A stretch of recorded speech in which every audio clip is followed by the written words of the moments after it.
Viewers, welcome to homework online classroom. আবারও সবাইকে homework online classroom স্বাগত জানাই। এসো আমরা দেখি ক্লাস 10-এর অর্থাৎ দশম শ্রেণীর জীবন বিজ্ঞানের একদম শুরুর থেকে ভালো করে যদি তোমরা ক্লাসটা করো তোমাদের সব কিন্তু কমন আসবে এবং কী হবে বলো তো, তোমরা পুরো ব্যাপারটা বুঝতে পারবে তোমাদের বইয়ে কী আছে। তো আমরা প্রথমেই আজকে শুরুর থেকে শুরু করব জীবন বিজ্ঞান বইটা। Control and coordinate in the living organ, জীবজগতের নিয়ন্ত্রণ এবং সমন্বয়।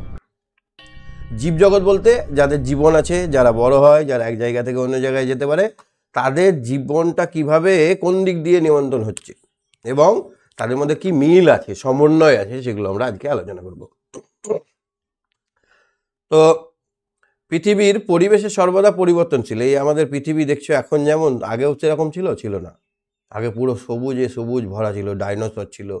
তো এইগুলো আস্তে আস্তে পরিবর্তনশীলতাকে সঙ্গে নিয়ে জড়জগৎ এবং জীবজগতের মধ্যে গড়ে উঠেছে সমন্বয় সাধন। তাহলে জড়জগৎ মানে যাদের প্রাণ নেই, ইট কাঠ মাটি পাথর পাহাড় জল জঙ্গল। পরিবেশে জীবজগতের স্থায়িত্বের জন্য উৎপত্তি এবং বৃদ্ধি, বংশবিস্তার, আত্মরক্ষা এবং পারস্পরিক নির্ভরশীলতার প্রয়োজন। তাহলে স্থায়িত্ব, বেঁচে থাকার জন্য কী কী দরকার? উৎপত্তি, জন্ম দরকার, বৃদ্ধি, বড় হওয়া দরকার, বংশবিস্তার দরকার, আত্মরক্ষা এবং পারস্পরিক নির্ভরশীল, একে অপরের সঙ্গে ডিপেন্ডেন্সি দরকার। জীবদেহে অজৈব এবং জৈব বস্তুর সমন্বয়ে গঠিত বলে জড় বস্তু সমূহের ঐক্য ও বিশেষ ভৌত রাসায়নিক সমাবস্থার মাধ্যমে তার বহিঃপ্রকাশ ঘটে। তাহলে আমরা একটা দেখছি, মানুষ একটা জীব। তো শুধু কি মানুষটা জীব দিয়ে তৈরি? জীবটা আসলে জড় পদার্থ দিয়ে তৈরি, তাই না? ক্যালসিয়াম, পটাশিয়াম, প্রোটিন, শর্করা, এগুলো সবই কিন্তু কোনো না কোনো উপাদান দিয়ে তৈরি। তাহলে জড় পদার্থ দিয়ে আমাদের জীবটা গঠিত হয়েছে বলে জড়ের সঙ্গে জীবের একটা সম্পর্ক আছে, সংবেদনশীল। তাহলে যখন আমরা উদ্দীপকের সাহায্যে প্রভাবে সাড়া দেব, এটা হলো জীবের ধর্ম। যখন বলবো এই, তখন তুমি এরকমভাবে ঘুরে যাবা। আর এই সাড়া দেওয়ার প্রদানের ক্ষমতাকে বলা হয় সংবেদনশীলতা। তাহলে সংবেদনশীলতা কি না? উদ্দীপকের প্রভাবে সাড়া দেওয়াকে বলা হয় সংবেদনশীলতা বা সেন্সিটিভিটি। যেসব পরিবর্তন শনাক্ত হয় এবং সাড়া প্রদানে সাহায্য করে তাদেরকে বলা হয় উদ্দীপক। তাহলে যে জিনিসটা দিয়ে আমরা সাড়া পাচ্ছি সেটা হচ্ছে উদ্দীপক। ধরো আমি হাত দিলাম, তাহলে তুমি এরকমভাবে ঘুরলে, এই হাত দেওয়াটা হচ্ছে উদ্দীপক। আর এই যে সাড়া দিলাম, এটা বলে উদ্দীপনা। উদ্দীপক এক ধরনের শক্তি যা জীবদেহের বাইরে পরিবেশে উৎপন্ন হতে পারে। তাহলে উদ্দীপক কি? বাইরে থেকে একটা শক্তি জীবদেহের অভ্যন্তরীণ পরিবেশে তৈরি হতে পারে। দুরকম হতে পারে, ভিতর থেকে হতে পারে উদ্দীপক, আবার বাইরে থেকেও হতে পারে। বাইরে থেকে হাত দেওয়া, আর ভিতর থেকে মনে হঠাৎ করে বললো ওর দিকে তাকাই তো একবার, মন থেকে। তবে উদ্দীপকের প্রভাবে জীবদেহের নিয়ন্ত্রণ অনুকূল বা প্রতিকূল অবস্থার সৃষ্টি হতে পারে। হ্যাঁ তৃষা, এসছো? হ্যাঁ তৃষা, শুনতে পাচ্ছ? তৃষা, হ্যাঁ তোমাদের 1 নম্বর অধ্যায়টা এটা তো? হ্যাঁ স্যার। ঠিক আছে, আমি একটুখানি এগিয়ে গেলাম। তাহলে জীবদেহে সাড়া দেওয়াটাকে বলা হয় কি? সংবেদনশীলতা। সাড়া দেওয়া, এই যে জীব, ধরো একটা এখানে শুয়োপোকা আছে, শুয়োপোকাটাকে হাত দিলে গুটিয়ে যায়, কেন্দ্র আছে, তো এই যে হাত দিলাম বা কাঠি দিলাম, এইটা হচ্ছে সংবেদনশীলতা। গুটিয়ে যাওয়াটা হচ্ছে সংবেদনশীলতা। আর এই কাঠি দেওয়াটাকে কি বলা হয়? উদ্দীপক। আমরা এগিয়েছি। আর আমাদের জীব আর জড় কিন্তু আলাদা নয়। জীব দেহ গঠিত হয় জড় পদার্থ দিয়ে। এই জড় পদার্থ না থাকলে জীব দেহ তৈরি হবে না। তাহলে জড় পদার্থের সঙ্গে জীব দেহের একটা সরাসরি সম্পর্ক আছে, তাই না? হ্যাঁ স্যার। ঠিক। জীবদেহে শারীরবৃত্তীয় ক্রিয়াকলাপ মূলত ভৌত রাসায়নিক সমন্বয়ে ঘটে। তাহলে জীবদেহের শারীরবৃত্তীয় ক্রিয়াকলাপ কি? এই যে আমরা কথা বলছি, এই যে আমরা বড় হচ্ছি, এই যে আমরা খাচ্ছি, এগুলো সবই হচ্ছে শারীরবৃত্তীয় প্রক্রিয়া। খাবারটা কি খেলাম আর হজম হয়ে গেল? না, ভেতরে গিয়ে অনেক কেমিক্যাল, অনেক রস, অনেক পদার্থ মিশ্রিত হয়ে খাবারটা দলা পেকে গেল, তার থেকে তখন শোষণ হলো। তাহলে এখানে বিভিন্ন ভৌত ও রাসায়নিক সমন্বয়ের মাধ্যমে ঘটে। তাহলে জীবদেহের শারীরবৃত্তীয় প্রক্রিয়া কিসের মাধ্যমে ঘটে? ভৌত ও রাসায়নিক সমন্বয় সাধনের মাধ্যমে ঘটে। প্রাণীদেহে এই সমন্বয় সাধন নিয়ন্ত্রিত হয় ভৌত সমন্বয়কারী অন্ত্র, মানে আমাদের যে অন্ত্রগুলো, অন্ত্র মানে ভেতরের কয়েকটা পার্টস নিয়ে হয় অন্ত্র। মানে ধরো পাকস্থলীর একটা অন্ত্র, ক্ষুদ্রান্ত, বৃহদান্ত্র, এরকম আমাদের স্নায়ুতন্ত্র বা আমাদের আছে অনেক রকমের তন্ত্র আছে। খাদ্য যে হজম হয় সেটা পাকতন্ত্র। তাহলে এই তন্ত্রর মাধ্যমে তন্ত্রগুলো কি হয়, সংকোচন প্রসারণ হয়, ফলে খাবারটা হজম হয়। এই ভৌত সমন্বয়কারী তন্ত্র মাধ্যমে, রাসায়নিক সমন্বয়কারী তন্ত্রের মাধ্যমে বা হরমোনের মাধ্যমে কি হয়, কি হয় বলো? প্রাণীদেহে সমন্বয় সাধন হয়। অপরদিকে উদ্ভিদ ক্ষেত্রে সমন্বয় সাধন হয় উদ্ভিদের হরমোন দিয়ে। তাহলে উদ্ভিদ ক্ষেত্রে সমন্বয় সাধন হয় কি করে? হরমোন দিয়ে। উদ্ভিদ হরমোন, ফাইটো হরমোন বলা হয়। উদ্ভিদ হরমোনকে বলা হয় ফাইটো হরমোন। ফাইটো হরমোনের মাধ্যমে নিয়ন্ত্রিত হয় অধিকাংশ উদ্ভিদ নির্দিষ্ট স্থানে আবদ্ধ থাকায় তারা কেবল অঙ্গ প্রচলন সঞ্চালন ঘটায়। উদ্ভিদ অঙ্গ প্রত্যঙ্গ সঞ্চালন ঘটাতে পারে, প্রমাণ দিতে পারবে? হ্যাঁ স্যার। কি করে? যেমন লতা, একটা টবে একটা গাছ লিখে দিয়েছি, এখানে জানালা আছে, দেখা যাবে এই গাছটা জানালার দিকে যাচ্ছে, আর রোদ আছে বাইরের দিকে, বাইরে আলো আছে, আলো যেখানে পাবে সেদিকে যায়। তাহলে অঙ্গটাকে হিলিয়ে দিল, অঙ্গটাকে সঞ্চালন করলো। অপরদিকে প্রাণীর বাসস্থান, খাদ্য, প্রজননের প্রয়োজনে এক স্থান থেকে অন্য স্থানে যায়। তাহলে উদ্ভিদরা কি পারে? উদ্ভিদরা অঙ্গ সঞ্চালন করতে পারে কিন্তু স্থান পরিবর্তন পারে না। কিন্তু প্রাণীরা কি করে? স্থান পরিবর্তনও পারে। অঙ্গ প্রত্যঙ্গ সঞ্চালন পারে, স্থানও পরিবর্তন পারে। এবার আমরা জানবো সেন্সিটিভিটি আর রেসপন্স, উদ্ভিদের সংবেদনশীলতা এবং সাড়া দেওয়া। উদ্ভিদরা কি সাড়া দেয়? হ্যাঁ স্যার। বেশিরভাগ উদ্ভিদ নির্দিষ্ট স্থানে মৃত্তিকার সঙ্গে আবদ্ধ অবস্থায় থাকে, অবস্থান করে। প্রাণীদের ন্যায় সাড়া প্রদানের প্রকৃতি একটু আলাদা। তাহলে প্রাণীরা যেমন সঙ্গে সঙ্গে উত্তর দেয়, উদ্ভিদরা কিন্তু সঙ্গে সঙ্গে উত্তর দিতে পারে না। অর্থাৎ নির্দিষ্ট জায়গায় স্থির থেকে কেবল অঙ্গ প্রত্যঙ্গ সঞ্চালনের মাধ্যমে সাড়া দেয়।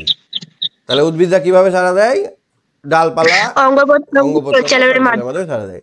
উদ্ভিদের সঞ্চালন বলতে প্রধানত ধীর এবং বৃদ্ধিজ চলনকে বলা হয়। বৃদ্ধিজ চলন, ধীর এবং বৃদ্ধিজ মানে উদ্ভিদের অঙ্গ প্রত্যলন সঞ্চালন বলতে আমরা বুঝি উদ্ভিদের যে বাড়ছে এবং আস্তে আস্তে যে চলন সেটাকে বোঝায়। এবং রসস্ফীতি জনিত চলনকে বোঝায়। রসস্ফীতি মানে রসের সাহায্যে ফুলে ওঠা। যেমন লেবুটা ছোট্ট ছিল, লেবুটা বড় হয়ে গেল, এই রসস্ফীতি ঘটলো, রস বাড়লো। এছাড়া লজ্জাবতী ও বন চারাল উদ্ভিদের ক্ষেত্রে সংবেদনশীল চলন দেখা যায়। লজ্জাবতী গাছে কি হয় বলো তো? যখন আমরা হাত দিই তখন দুটো পাতা এরকম ভাবে শাক থাকে, যখন হাত দেবো গুটিয়ে যাবে। ক্ষেত্রে কি দেখা যায়? সংবেদনশীল চলন দেখা যায়। তবে কিছু নিম্ন শ্রেণীর উদ্ভিদের মধ্যে গমন পরিলক্ষিত হয়, যেগুলো আগে পুরনো দিনের একদম এককোষী প্রাণী, সেইগুলোর ক্ষেত্রে চলন দেখা যায়। যেমন ক্লামাইডোমোনাস, তারপরে ভলভক্স, ডায়াটম, এইসব উদ্ভিদের ক্ষেত্রে চলন দেখা যায়।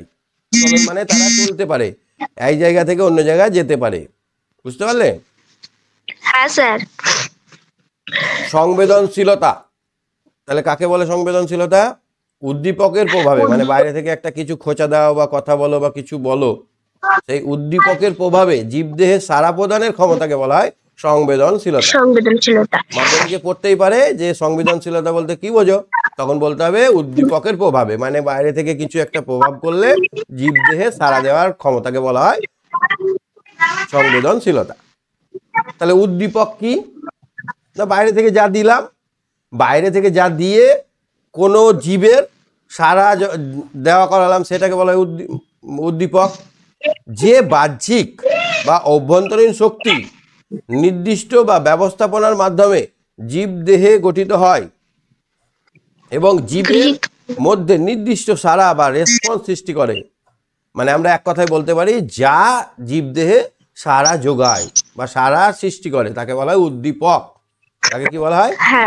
উদ্দীপক। বাইরে থেকে যেটা দিলাম সেইটা হচ্ছে উদ্দীপক। ভেতর থেকে হতে পারে অনেক সময়, তাপ, আলো, শব্দ ইত্যাদি হচ্ছে বাহ্যিক উদ্দীপক। তাহলে দুটি বাহ্যিক উদ্দীপকের নাম করো তো, পরীক্ষায় প্রশ্ন আসতে পারে। বাহ্যিক হ্যাঁ স্যার। উদ্দীপক, বাহ্যিক উদ্দীপক হচ্ছে তাপ, আলো, আলো আর শব্দ। তাপ, আলো, শব্দ এগুলো হচ্ছে বাহ্যিক উদ্দীপক।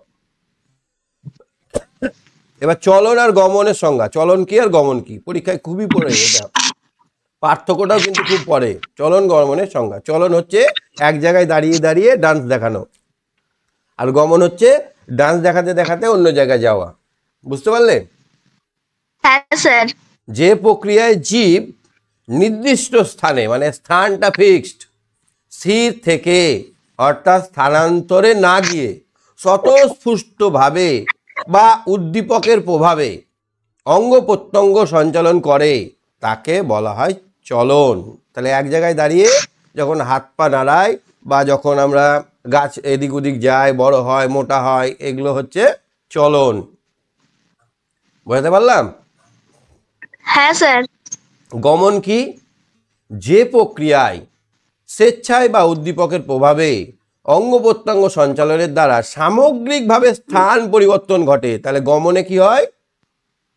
স্থান পরিবর্তন হয়। লোকেশনটা পরিবর্তন হয়, ডিলোকেট হয়। এই জায়গায় ছিল, এই জায়গায় চলে গেল। তাহলে গমনটা হচ্ছে ডিলোকেট হয়। আচ্ছা, গমন করতে গেলে কি চলন হয় না?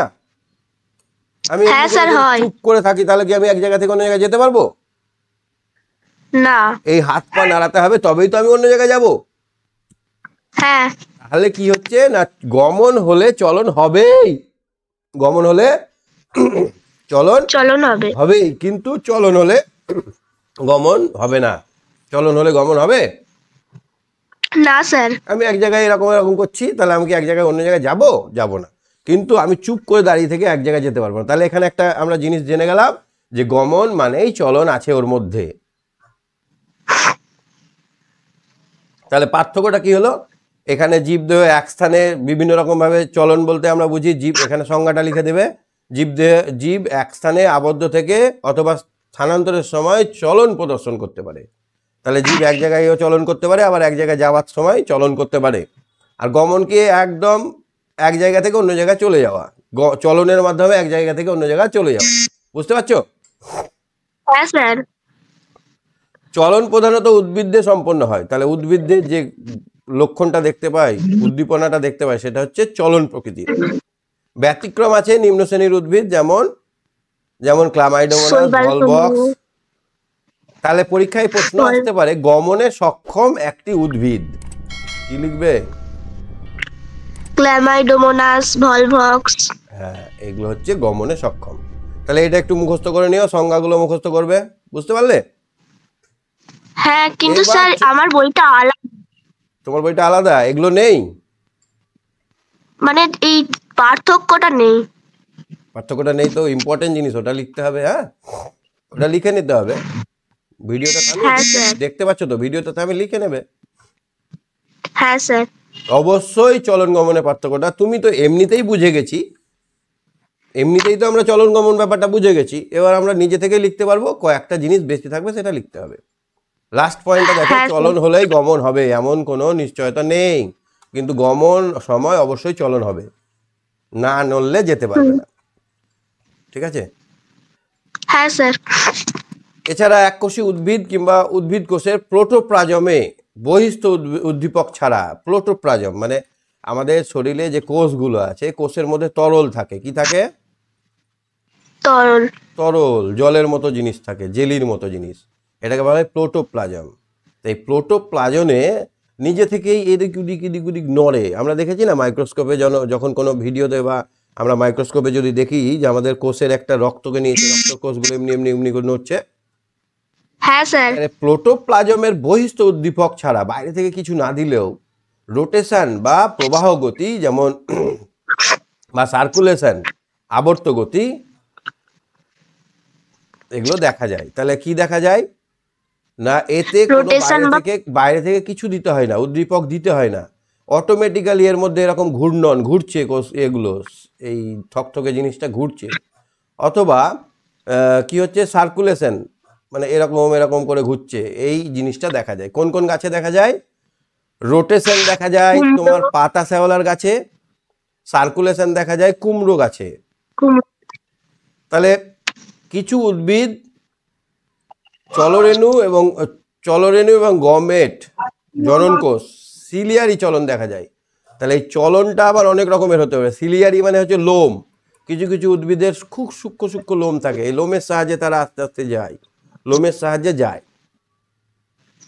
তাহলে সিলিয়ারি মুভমেন্ট বলতে আমরা বললাম যে লোমের সাহায্যে চলন, ঠিক আছে।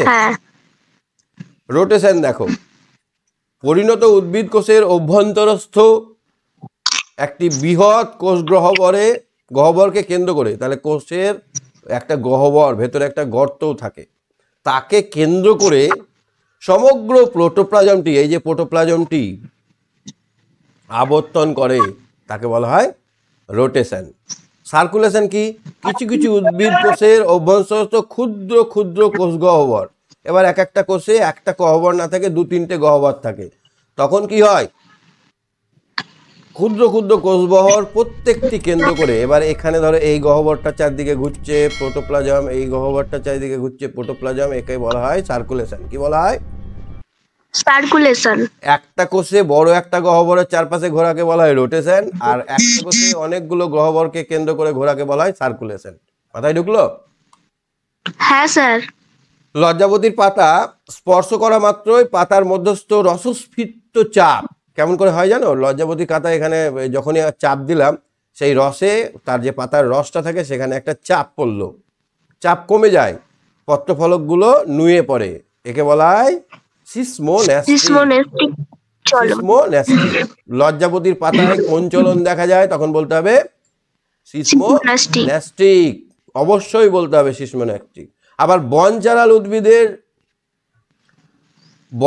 উদ্ভিদের পরিণত কোষের রসস্ফীতি হ্রাস ও বৃদ্ধির ফলে বনচারালে উদ্ভিদের 3টি অনুফলক, দুপাশে অনুফলক দুটি পর্যায়ক্রমে ওঠানামা করে। যখন এখানে আমরা হাত দিই তখন এই দুটো ওঠানামা করে। কেমন করে? ওঠানামা, মানে এরকম 3টে পাতা আছে তো এই দুটো উঠবে নামবে এরকম,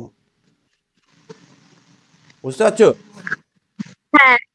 একে বলা হয় প্রকরণ বা মুভমেন্ট অফ ভেরিয়েশন। কি বলা হয়?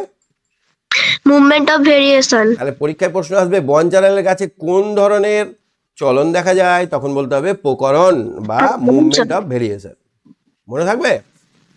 হ্যাঁ স্যার।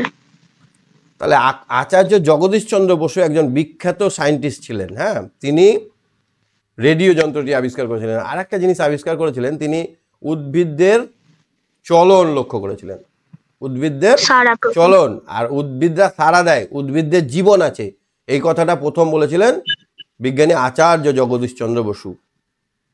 তাহলে বিজ্ঞানী আচার্য জগদীশ চন্দ্র বসু মহাশয় উদ্ভিদের সংবেদনশীলতা সংক্রান্ত ঘটনার পরিপ্রেক্ষিতে প্রমাণ করে দেখান উদ্ভিদদেরও প্রাণ আছে এবং উদ্দীপনা প্রয়োগ করে তারাও সক্রিয় বা প্রতিক্রিয়া সৃষ্টি করে। যেমন প্রাণীরা স্নায়ুতন্ত্রের মাধ্যমে প্রতিক্রিয়া দেখায়, উদ্দীপকের প্রয়োগে আঘাত, স্পর্শ, দমকা হওয়া ইত্যাদি। লজ্জাবতী, তারপরে বিভিন্ন রকমের উদ্ভিদের ক্ষেত্রে কি হয়, পাতার পত্রফলকগুলো মুদে যায়, কারণ পত্রফলকগুলি উদ্দীপ্ত হলে উদ্দীপনা পত্রবিন্দের গোড়ায় কোষে প্রেরিত হয় এবং পত্রমূলের উপাদান মানে পত্রফুলটাকে যেটা ধরে থাকে, কোষ থেকে জল অন্য কোষে স্থানান্তরিত হওয়ায় কোষগুলো রসস্ফীতির পরিবর্তন হয়, মানে রস, তার মধ্যে যে রসটা থাকে, তার মধ্যে যে তলতলে জিনিসটা থাকে সেটা পরিবর্তন হয়, পাতাগুলো নুয়ে পড়ে। তাহলে জগদীশ চন্দ্র বসু কী দেখেছিলেন যে বিভিন্ন রকম পাতা, এখানে আমরা দেখলাম লজ্জাবতী, তারপরে বিভিন্ন রকম পাতা দেখলাম, সেই পাতার উপরে প্রয়োগ করে দেখিয়েছিলেন যে রসস্ফীতির তারতম্যের জন্য পাতাগুলো মুদে যায় বা নুয়ে পড়ে, তাই না? হ্যাঁ স্যার। উদ্দীপকের প্রভাব মুক্ত হলে আবার আগের অবস্থায় ফিরে আসে। তাহলে আমি ধরে নিলাম যে এই পাতাটা এরকমভাবে কাছে চলে গেল, আবার কি করে দূরে এলো? তখন তো আর কেউ ওকে বলেনি যে দূরে যা, বলেছে? না। তাহলে নিজে থেকে কিছু একটা হচ্ছে, ওর মধ্যে কন্ট্রোল হচ্ছে, ওর মধ্যে সেন্ট্রাল প্রসেসিং ইউনিট আছে, কন্ট্রোল পাওয়ার আছে, তাই না? পূর্ব অবস্থায় ফিরে আসতে গেলে তো তার মধ্যে কিছু একটা থাকতে হবে। ফিরে আসার সময় কি হয়, উদ্দীপকের তীব্রতার উপর নির্ভর করে। অনুরূপ কোষের রসস্ফীতির তারতম্যের দরুন বনচারালের পাতার ত্রিফলকের পার্শ্ব ফলক দুটি পর্যায়ক্রমে ওঠানামা করে। যেটা আমরা আগে পড়লাম যে বনচারাল গাছের পাতার এই দুটো এই ওপরে নিচে করে রসস্ফীতির তারতম্যের জন্য। এটা কে দেখেছিলেন? ডক্টর আচার্য জগদীশচন্দ্র বসু। আচার্য জগদীশচন্দ্র বসু মহাশয়ও রেজোন্যান্ট রেকর্ড, ইলেকট্রিক প্রোবেজ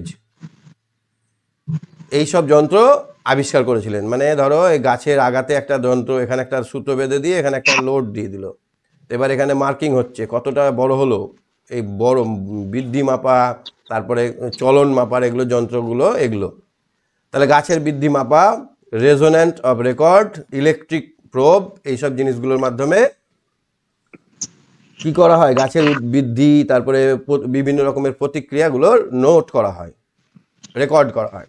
তিনি লজ্জাবতী এবং বনচারাল উদ্ভিদের মধ্যে বৈদ্যুতিক উদ্দীপনা বা ইলেকট্রিক স্টিমুলেশন, বিদ্যুতের মানে তার ভিতরে কারেন্ট চলছে, মানে মানুষ বেঁচে আছে তার মধ্যেও কিন্তু একটা অদৃশ্য তরঙ্গ কাজ করছে, পাঠিয়ে দেখান উদ্দীপনা উদ্ভিদ কাণ্ডের মধ্যে দিয়ে পাতায় পৌঁছে তাকে নুইয়ে দিচ্ছে। তাহলে যখন কোনো আঘাত বা কোনো রকমের টাচ হচ্ছে তখন একটা কারেন্ট চলে যাচ্ছে পাতার মধ্যে দিয়ে, সেটা কিন্তু কোন জিনিসের সাহায্যে দেখেছিল? ইলেকট্রিক স্টিমুলেটর বা এই যে ইলেকট্রিক প্রোব, এই যন্ত্রটার সাহায্যে দেখেছিল যে এখানে আমি পাতাটায় হাত দিলাম, পাতার সঙ্গে সঙ্গে এখান থেকে একটা তরঙ্গ চলে যাচ্ছে, স্টিমুলেট হচ্ছে, ইলেকট্রিক্যাল স্টিমুলেশন হচ্ছে, যার ফলে এই দুটো পাতা সরে যাচ্ছে গাছের দিকে। বুঝতে পারলে? হ্যাঁ স্যার। তাহলে বনচারালের পাতাটা কিন্তু খুবই ইম্পর্টেন্ট তোমাদের। বনচারালের পাতাটা হয় কেন, দুদিকে সরে আসে কেন? না, রসস্ফীতির জন্য। ঠিক। এবার উদ্ভিদের চলন সম্বন্ধে আমরা জানবো। তাহলে বিজ্ঞানের এই পরীক্ষাটা একটু ভালো করে পড়বে। কি করে করতেন দেখো, এখানে একটা ডাল নিয়ে পরীক্ষা করতেন, বড় হলে আরো ডিটেলসে জানবে। এবার আমরা উদ্ভিদের চলন জানবো। তো উদ্ভিদের চলন কত রকমের হয়? ট্যাকটিক চলন, ট্র্যাকটিক চলন, ট্রপিক চলন, ন্যাস্টিক চলন। ট্যাকটিক চলন, ট্রপিক চলন, ফটোট্রপিক বা ট্রপিক চলন, ট্রপিক চলন আর ন্যাস্টিক চলন। ট্যাকটিক চলন কি? আলো, তাপমাত্রা, রাসায়নিক পদার্থ, বিদ্যুৎ শক্তি প্রভৃতি বহিস্থ উদ্দীপকের প্রভাবে উদ্ভিদ কিংবা উদ্ভিদের অঙ্গে স্থান পরিবর্তনটাকে বলা হয় ট্যাকটিক চলন। তাহলে উদ্ভিদের ওপর আমরা যদি আলো দিই, তাপ দিই, রাসায়নিক পদার্থ দিই, নুন চিনি প্রভৃতি, আর যদি বিদ্যুৎ কারেন্টে শক দিই, তাহলে যে চলনটা হয় তাকে বলা হয় ট্যাকটিক চলন। বুঝলে? হ্যাঁ স্যার। এই ট্যাকটিক চলন আবার ভাগ করা হয়েছে। ফটোট্যাকটিক, আলো দিলে তাকে বলা হয় ফটোট্যাকটিক। আলো দিলে কি বলা হয়? সমগ্র উদ্ভিদ দেহ যখন আলোক উদ্দীপকের প্রভাবে স্থান পরিবর্তন করে তখন তাকে বলা হয় ফটোট্যাকটিক বা আলোক অভিমুখী চলন। যেমন কতিপয় শৈবাল, ক্ল্যামাইডোমোনাস, ভলভক্স প্রভৃতি, এই শৈবালগুলো কি করে? আলোর দিকে হটে যায়। হ্যাঁ। কেমোট্যাকটিক চলন কি? মসের শুক্রাণু সুক্রোজ প্রভাবে, সুক্রোজ দিলে, ফার্নের শুক্রাণু ম্যালিক অ্যাসিড এর প্রভাবে ডিম্বাণুর দিকে অগ্রসর হয়। তাহলে এখানে যদি আমরা কোনো একটা কেমিক্যাল দিচ্ছি, কেমোট্যাকটিস মানে কেমিক্যাল দেওয়া ট্যাকটিস, ফটোট্যাকটিস, ফটো মানে আলো, আলো দেওয়ার ফলে, হ্যাঁ, কেমো মানে কেমিক্যাল দেওয়ার ফলে। কেমো মানে কি বললাম? কেমিক্যাল দিয়ে যদি কোনো চলন ঘটানো হয় তাকে বলা হয় কেমোট্যাকটিস।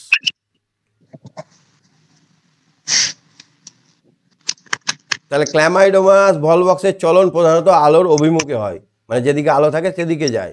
কিন্তু অনেক জোরে যদি আলো হয়, তীব্র আলো হলে আলোর বিপরীত দিকে তখন পালাতে থাকবে। এখানে ধরো ক্ল্যামাইডোমোনাস আছে, এখানে আলো জ্বলছে, হালকা আলো থাকলে এদিকে যাবে, কিন্তু যদি জোরে একবার অনেক আলো জ্বলে দিই এখানে, তাহলে কিন্তু ও পালাবে। বুঝলে? হ্যাঁ স্যার। তখন তাকে যখন বিপরীত দিকে যায় তখন তাকে বলা হয় প্রতীপ আলোকবর্তী চলন। প্রতীপ আলোকবর্তী চলন। এবার হচ্ছে টপিক চলন বা দিক নির্দেশন, দিক নির্ণীত চলন, টপিক চলন। উদ্দীপকের উৎসের দিকে বা উদ্দীপকের গতিপথের দিকে উদ্ভিদ অঙ্গের চলনকে বলা হয় ট্রপিক চলন। মানে যেখান থেকে আসছে উদ্দীপক সেই দিকে যখন যাবে, ধরো এই দিক থেকে আলো আসছে উদ্দীপক, এটা হচ্ছে ট্রপিক চলন, বুঝলে? এই দিক থেকে হ্যাঁ জল স্যার। আসছে, জলের দিকে যাচ্ছে। ধরো একটা চালনাতে এখানে বাদাম দেওয়া, একটা বাদাম দেওয়া আছে, শেকড়টা বেরিয়েছে, এবার এখান থেকে জলটা আসছে, দেখবে শেকড়টা আবার ওপর দিকে যাচ্ছে, কেন বলো তো? জলটা পাওয়ার জন্য। এটা হচ্ছে টপিক চলন। হ্যাঁ পাতা শ্যাওলা গাছের পাতার কোষে এবং কুমড়ো কাণ্ডে রোমের কোষে স্বতঃস্ফূর্ত প্রোটোপ্লাজমীয় চলন দেখা যায়, এটা মনে রাখবে। তাহলে কুমড়ো গাছের কাণ্ডে কিসের চলন? রোমের কিসের চলন দেখা যায়? স্বতঃস্ফূর্তীয়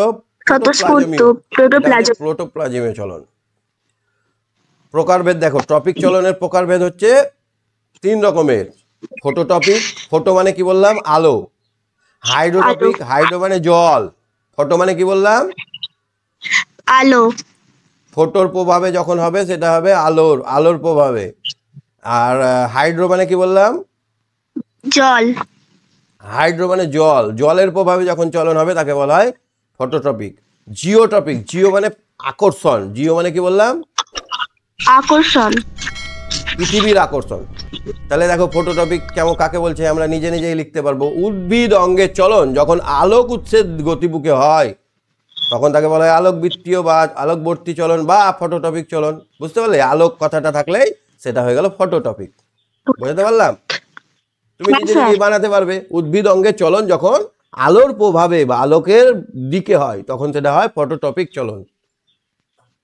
বুঝতে পেরেছো? হ্যাঁ স্যার। যেমন গাছ রেখে দিলাম, টবের গাছটা বাইরে জানলার দিকে যেতে লাগলো, এগুলো একটু মুখস্থ করে নেবে। হ্যাঁ, এগুলো তো বোঝাতে হবে না।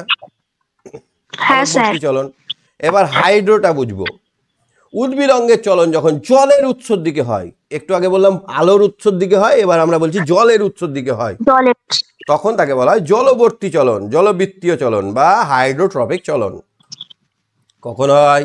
এই দেখো ছোলা বীজের আমি উদাহরণটা দিয়েছিলাম। ছোলা বীজটাকে আমরা ভিজতে দিয়েছিলাম, বালির মধ্যে ছোলা বীজ দিয়েছি, চালনা আছে ফুটো ফুটো, চালনা দিয়ে প্রথমে নেমে গেল কেন? পৃথিবীর অভিকর্ষ যে টানে। তারপরে দেখছি আর জল পাচ্ছি না, তখন জলের দিকে যাচ্ছে, আবার ঘুরে মূলটা ভিতর দিকে চলে গেল। তুমি নিজেও করতে পারো এই পরীক্ষাটা।